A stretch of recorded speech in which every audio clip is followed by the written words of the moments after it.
multinational companies have thrown massive resources into China production as demand in the world's second largest economy soared over much of the past decade.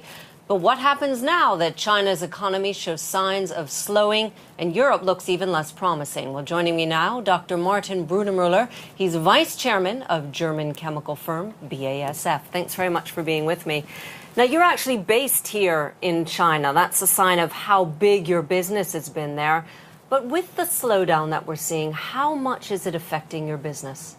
Well, indeed, China is about half of BASF's Asian business.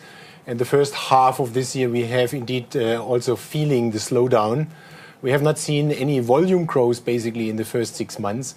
I think this goes hand in hand with the softening of the KPIs we see.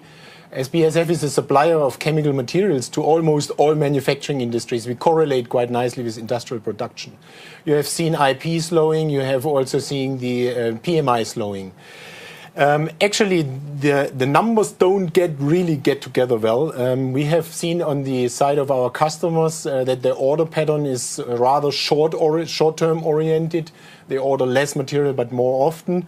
But on the other hand, if you see also that quarter one to quarter two is basically 1.8 percentage points of GDP growth. If you have a little bit of destocking, which is currently the case, you can basically bring demand basically on a zero growth rate. And I think that is what the customers in the moment do. They are more cautious on it. They take their inventory well. And with this, we see certainly on the demand side a slowdown. Still, so like you're saying, it's a pretty grim picture. Are you taking some of what you're making in China, exporting it elsewhere, moving your business around?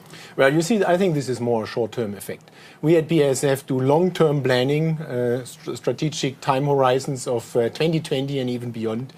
We don't think that the major GDP growth in China will be affected much. We have actually a 7.3% GDP growth expectation until 2020.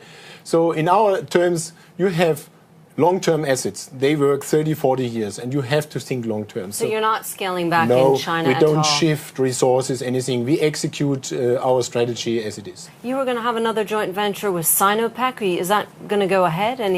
Well, actually, we have this very important joint venture with Sinopec 50/50 in Nanjing. We were the first multinational to do such a huge endeavor. This is continuously expanded in different steps. But we have most of our operations still under 100% guidance of BASF, and that's also what the largest chemical company wants to do. Whenever possible, we do our operations alone, and many of them in China are actually 100% of BASF. You mentioned Nanjing. Let's move to Chongqing, where you actually have, I think, about $1 billion invested. That's where leader Bo Xilai, the deposed leader, came from. Has that affected you at all? Any sort of change of plans or worries about how you invest? Yeah, that's in fact one of the most important investment projects in the moment in China for BASF. There's a $1 billion investment in MDI, which is a precursor for plastics material. There's huge demand over there. That's why we moved there.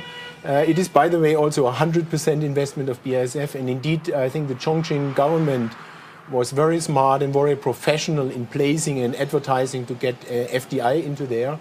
And Bo Xilai certainly had a role in there. I met him, a very professional, charismatic guy who drove, very business-oriented. But now he's gone. No change since that, because most of that more on the industry-related things are in hand of the mayor, which is Wang Qifeng. And there is no effect on our project with the disappearance of Bo Xilai.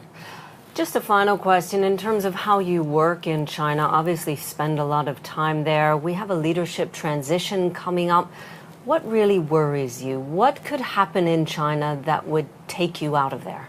Actually, I have a quite positive view on China. I think the Chinese government has done a tremendous job in managing in a tremendous speed the transition of this country into a more market-oriented, open country. But something must be worrying. Well, I think the Bo Xilai case showed that there is something behind the curtain. But on the other hand, we have seen all the transitions of leadership going smoothly, and I actually also expect that in October this shift will be smoothly. And I think there's no alternative for them than opening up the country even more and integrating into world economy. I am actually not that much worried about China, as they have always shown that they are responsible and they're also pretty reactive on current issues and guiding the country more or less into the future in a good way. Slowing growth, but still bullish in China. Dr. Brudermüller, thanks very much for joining me. Thank you very much. I'm Tara Joseph, and this is Reuters.